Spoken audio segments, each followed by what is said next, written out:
Hi everyone, welcome. This is Tasha Chen, and I am sure that you are very excited to be joining us so that you can learn about who is this incredible multimillionaire that has had the biggest impact on the way I do business, the way I've created success, the amount of success that I believe is possible.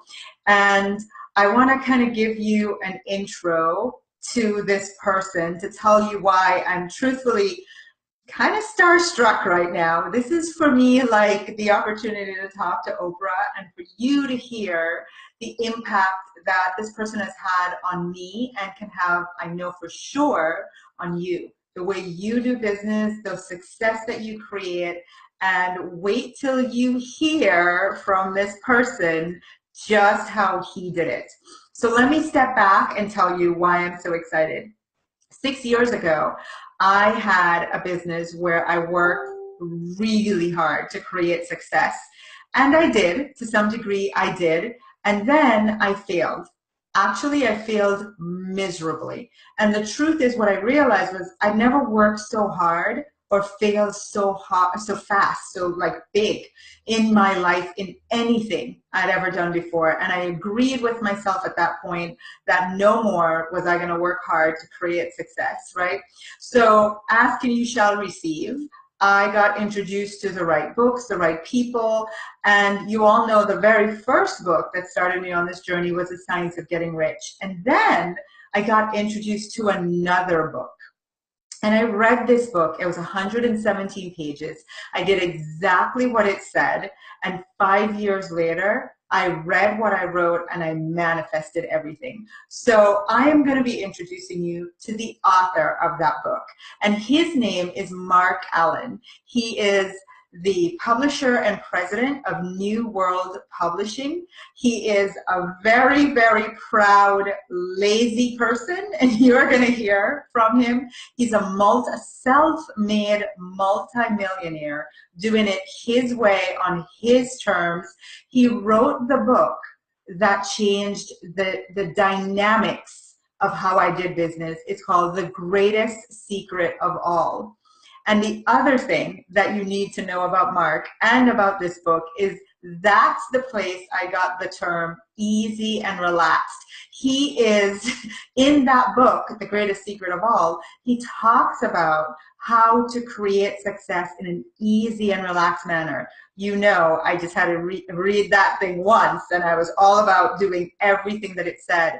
And what I want you to know is not only did I do it for myself and succeeded in the way that was right with me, I then started teaching other people. And I know you are all huge fans of easy and relaxed, right? So it's my great pleasure tonight to introduce you to the person where it all came from. And I have this to say to Marc, you know, Marc, you have this incredible fan base that you have no idea that it even exists, because there are all these people in our community who have latched on to love and live by easy and relaxed. And so without further ado, I'm going to turn this all over to Marc to tell you about himself, about his journey, his story, and how he was able to decide that he was going to create his ideal life, that it was going to happen easy and relaxed, and kind of the steps that got him there.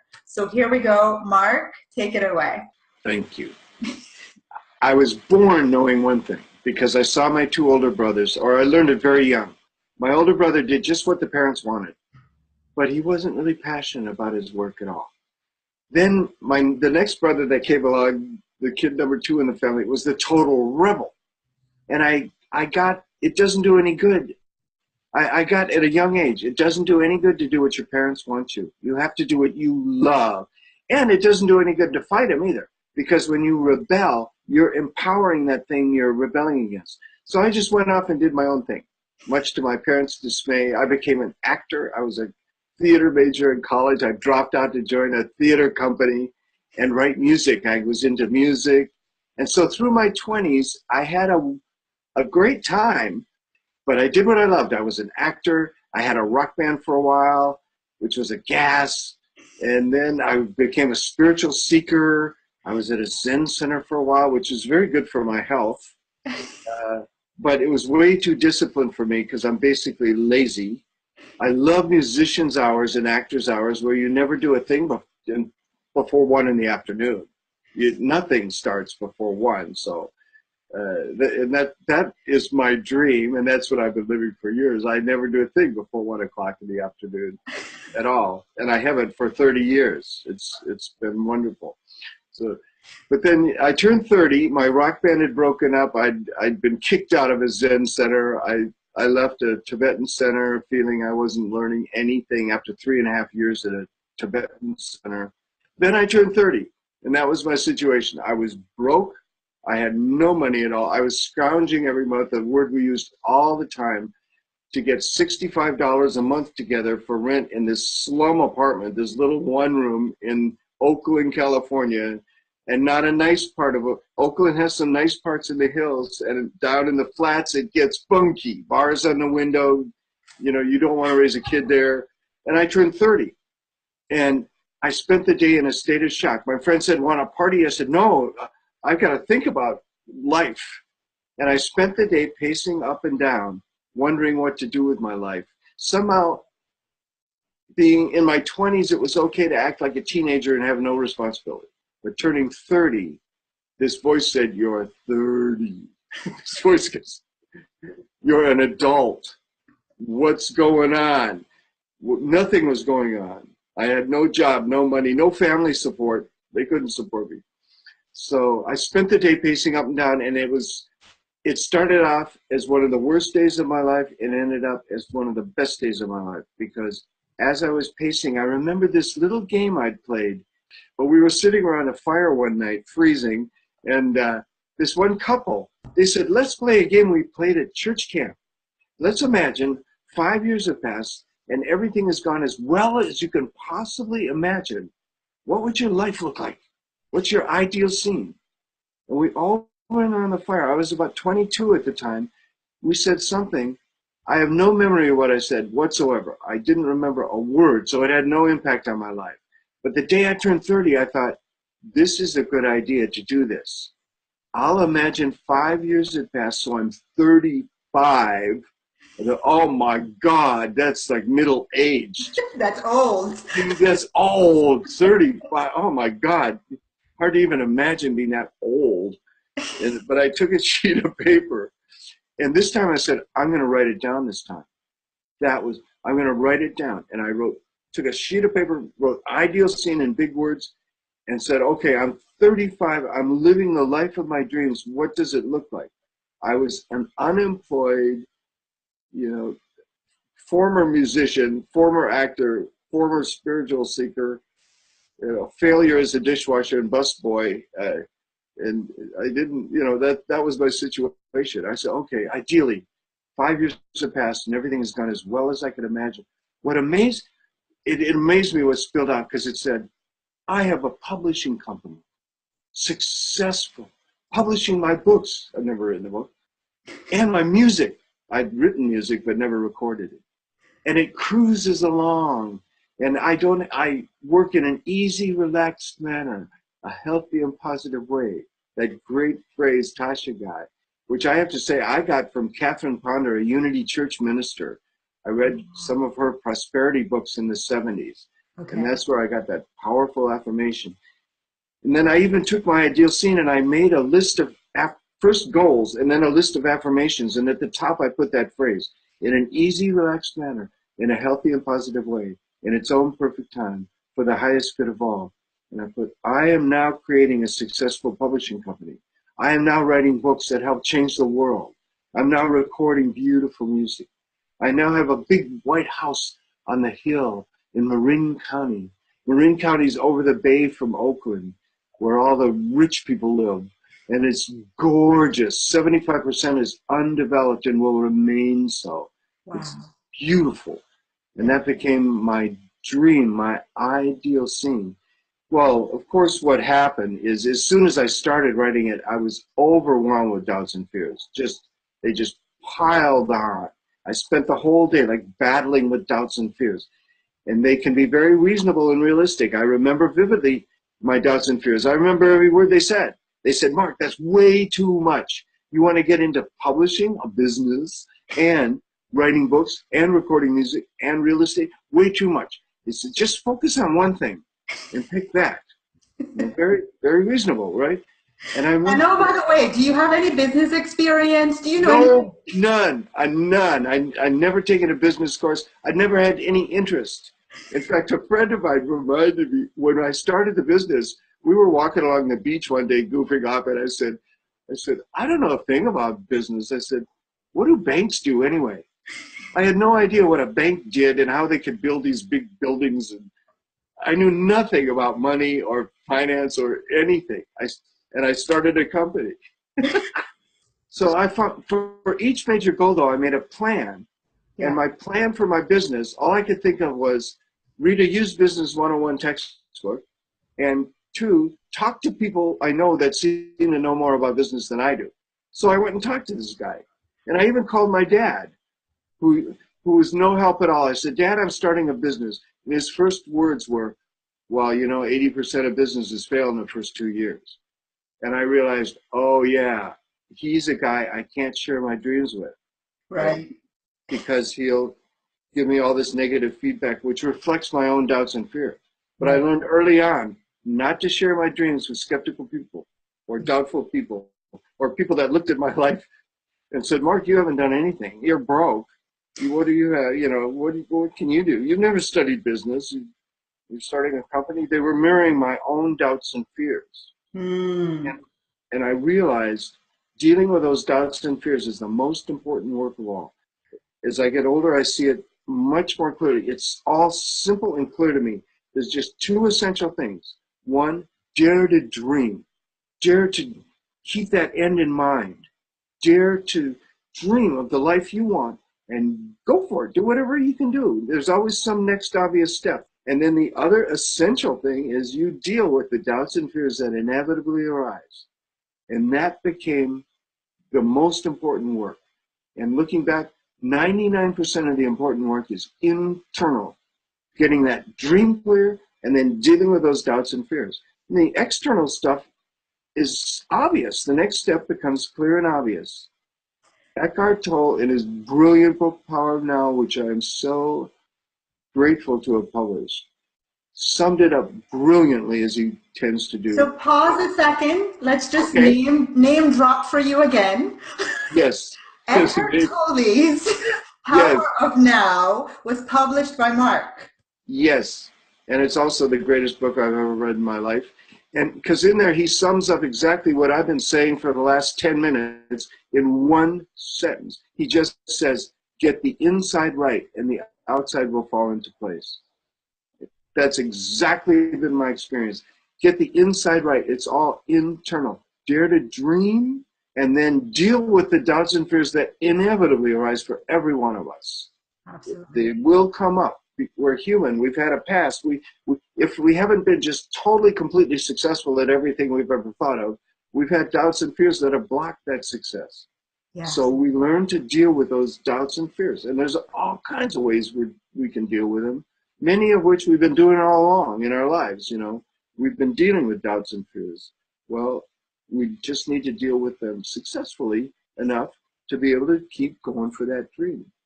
So I wanted to say there's so much. In our coaching practice, one of the things that I am committed to, and I think sometimes our people, as much as they love us, they don't always understand. It seems kind of strange because the common route in coaching is to bring a client in, find out about their business, and go, here, do, right?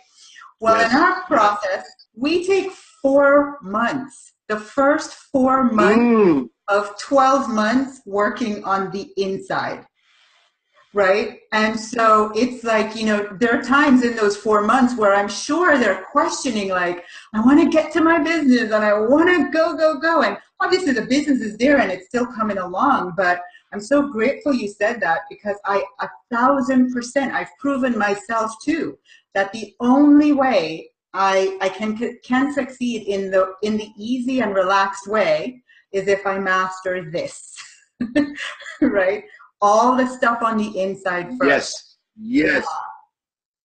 So And would you share with us, you said it's really important to have that ideal scene and to, you know, that you wrote it out. And then I love that you said the next thing that happened was your doubts and fears kicked in. And I know from listening and reading the book that you kind of said a little thing to your doubts and fears about 1 year. Can you share a little bit about that? yes, yes, that's the best thing I did to overcome those doubts and fears because they were just rampant, trying to shoot me down, saying, you haven't done anything. Why, you know, I finally said to them, I was pacing up and down, and I remembered a friend had told me about Buckminster Fuller, this guy who went around speaking in the 60s and 70s. And my friend told me that Buckminster Fuller said in his 20s he'd come to a point where he decided to either commit suicide or look at his life as this unique experiment. And fortunately, he decided that. And as he went around speaking, then in his 70s, he talked of his 50-year experiment, which Wow. was very successful. I know he made over $1 million a year in the Wow. 60s and 70s. So his experiment worked very well. Yeah. And I just latched onto that word experiment. And because I said, okay, this is my experiment. I'm going to go for my dreams. And doubts and fears don't bug me. Leave me, give me a year to try it. Okay, so you are proudly lazy. You wrote your ideal scene. You agreed with yourself. I'm not working till 1, 2 in the afternoon. I'm only working when I feel like. I am gonna be wealthy and live in Marin County in a big white house. Yes. And and like, you know, doubts and fears come along for the ride because that's what's gonna happen, right? I'm on this Yeah. experiment. Yeah. So it starts happening. Obviously, you open, Mm-hmm. you publish your book, you get all the Mm-hmm. publishers along, and then I think 5 years into it, something happens, right, with the business. Yes, yes. The first 5 years were losses and struggle, and after 5 years, our distributor collapsed, and we didn't get paid for 6 months, and we were almost bankrupt. And it was so marginal. And I had a breakthrough then. I was driving to work, thinking, we've got problems here, we got problems there. We haven't been paid in 6 months of our sales. And I was listening to PBS radio, and somebody just quoted someone. I found out late. Somebody told me who it was later, but I didn't even hear. It was Napoleon Hill. But Mm. somebody just said, "Within every adversity is an equal or greater benefit."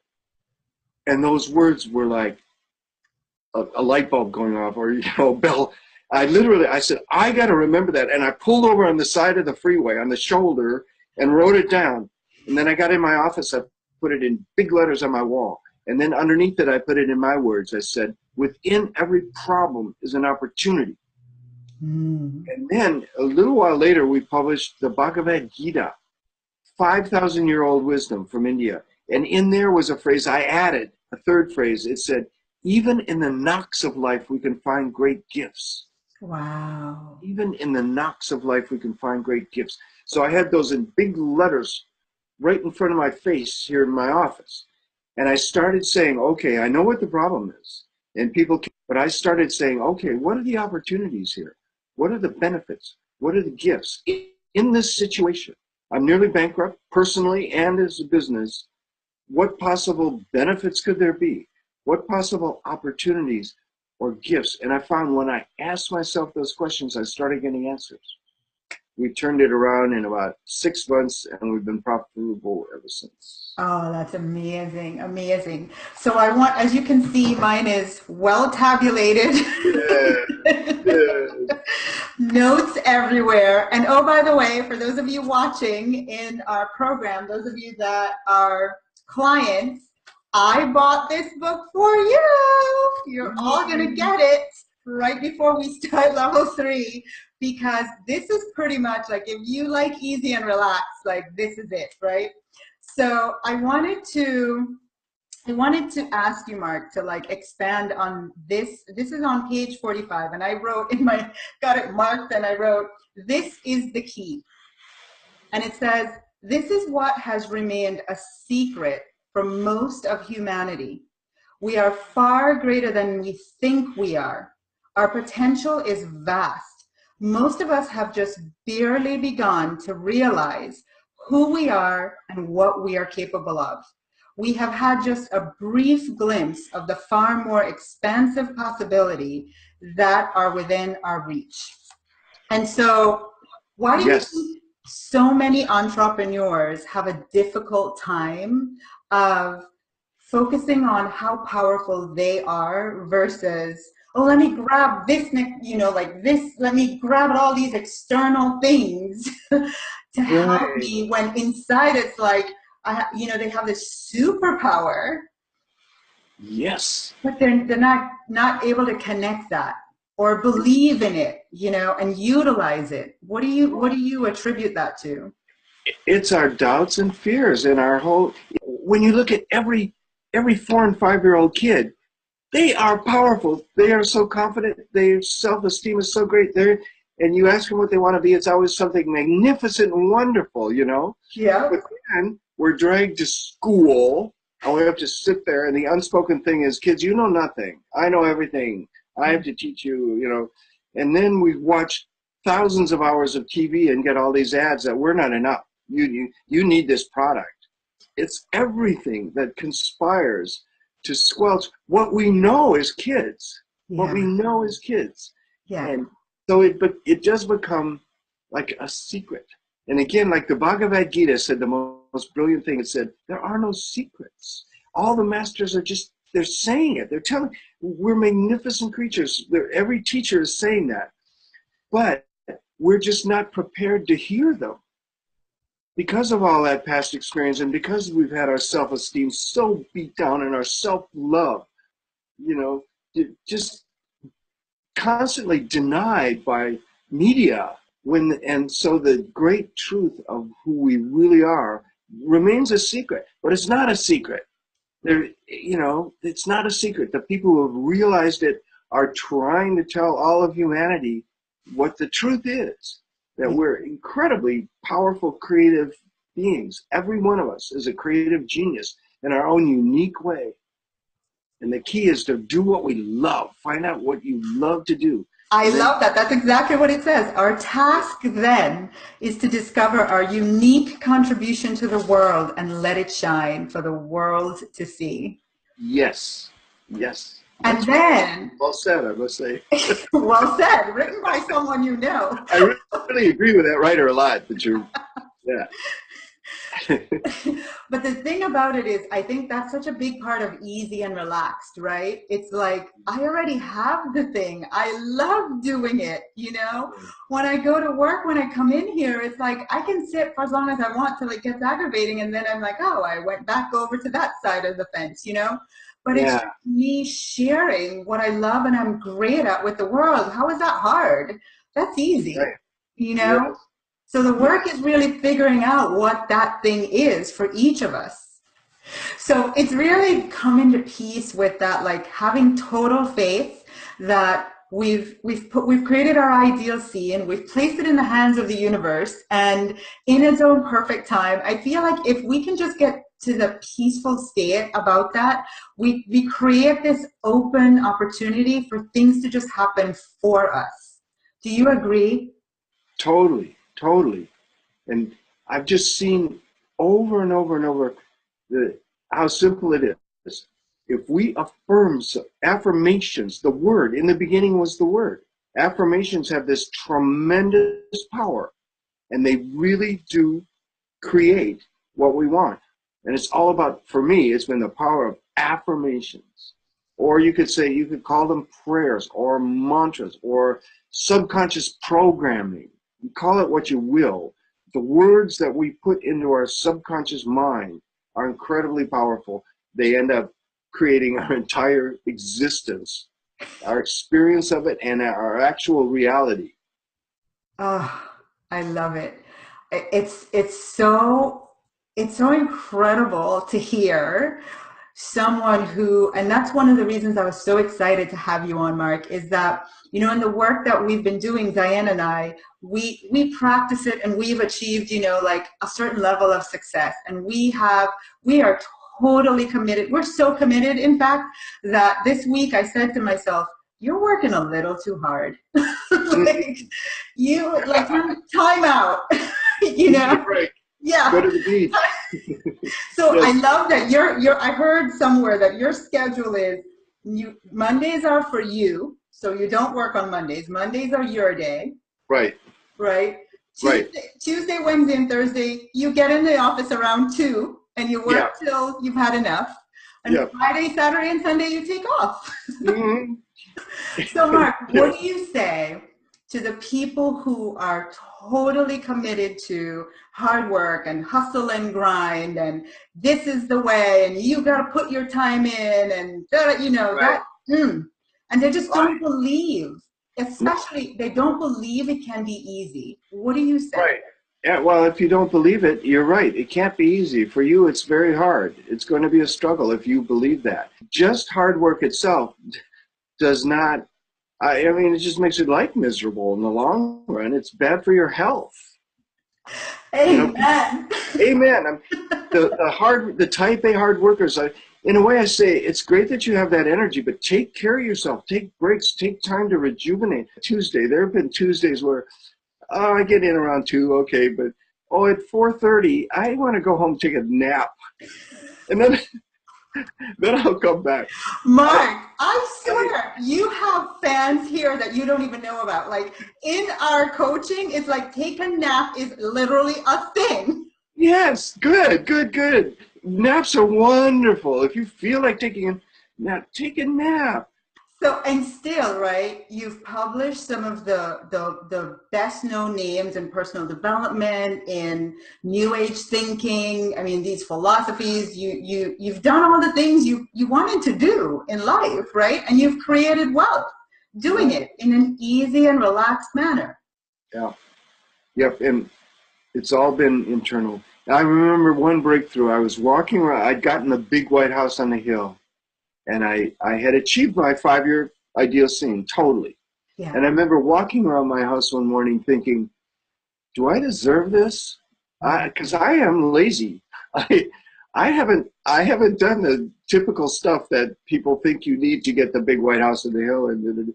And I even thought, at first it was like, maybe it'll fall apart or something, and maybe I don't quite deserve it because I'm working hard enough. Do I deserve this? And I thought about that, and then I got this, like, this voice in my head said, Jesus said, ask and you shall receive. He did not say, ask and you shall receive if you deserve it, if you work hard enough, if you got the right education, if you got enough money, if no. The message is, ask and you shall receive. Dare to dream and go for it. And that, in effect, the power of that affirmation of going for it will lead you to it. It's not a matter of you deserving it at all. You all deserve it. You all deserve all the success you can dream of. Don't Oh, even go there about, oh, do I have the right education? My parents didn't. All the excuses people have, they're valid only because you believe they're valid. No excuse for you not to succeed brilliantly. and that's why we spend an entire week on beliefs because Yes, that's at the yes, heart of it. And for those of you that do not yet have the wonderful privilege of being in our coaching program, I would highly recommend that you go buy this book. It is available at newworldlibrary.com. You can hmm, just go to that website and search for The Greatest Secret of All. Or in the description to this video, I have a link directly to the book. You could just go purchase it on your own. It is amazing. Amazing book. Get it. Mwah, Mark, thank you well, so much. uh, So much. I'm so grateful. This is like one of my ideal seeing things, is the ability to talk to you, to share you with these incredible people who want to believe so much that this is possible, and to have yes, validate that it is. Thank hmm, you, thank you, thank you. yes. Oh, thank you, Tasha. I love you. I love what you do. You do wonderful work. It's great to see. Thank you.